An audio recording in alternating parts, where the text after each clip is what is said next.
Police வந்து அந்த நிபந்தனையில தான் வந்து இவங்களுக்கு அனுமதியே கொடுத்துருக்காங்க பாண்டிச்சேரியில். அது பண்ண முடியுங்க. தலைமையே இன்றைக்கி அறிக்கை கொடுத்துருக்காங்களே, யாரும் தமிழ்நாட்டிலேருந்து வரக்கூடாது அப்படின்னு. அதனால் வந்து 5000 பேருக்கு அவங்க கியூஆர் கோடு போட்டு ஐடியெலாம் கொடுத்து தான் உள்ளே விடுவாங்க.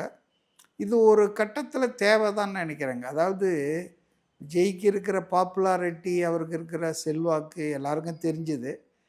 நமக்கு ஒன்றும் புதுசு இல்லை. ஆனாலும் இந்த கரூருக்கு அப்புறம் ஒரு 41 பேர் வந்து இறந்ததுக்கப்புறம் எல்லாருமே எவ்ரிபடி வாய்ஸ் ஆஃப்டர் த ஈவெண்ட்டுன்னுவாங்க. அதுபோல் அந்த நிகழ்வுக்கு பிறகு கொஞ்சம் காஷியஸாக தான் இருக்கணும். தமிழ்நாட்டில் தானே நடந்தது அப்படின்றதுக்காக பாண்டிச்சேரியில் இன்னொரு வாட்டி நடக்க விடுவாங்களா? இப்போ நமக்கு வந்து எங்கே நடந்தாலும் செய்திகள் அந்த பாண்டிச்சேரி அரசு காவல்துறையும் பார்க்குதில்ல. அப்போ பெட்டர் நம்மளும் கொஞ்சம் கேர்ஃபுல்லாக இருந்துக்கலான்ற மாதிரி இருந்திருக்காங்க. பட்டு அவருக்கு இருக்கிற அட்வான்டேஜே விஜய்க்கு என்னென்னா, மற்ற யாருக்குமே இல்லாத அட்வான்டேஜு, அவர் 5000 பேர்கிட்ட பேசுகிறாரா 10,000 பேர்கிட்ட பேசுகிறாரா இல்லை, லைவில் வந்து டிவி சேனல்ஸ் அதை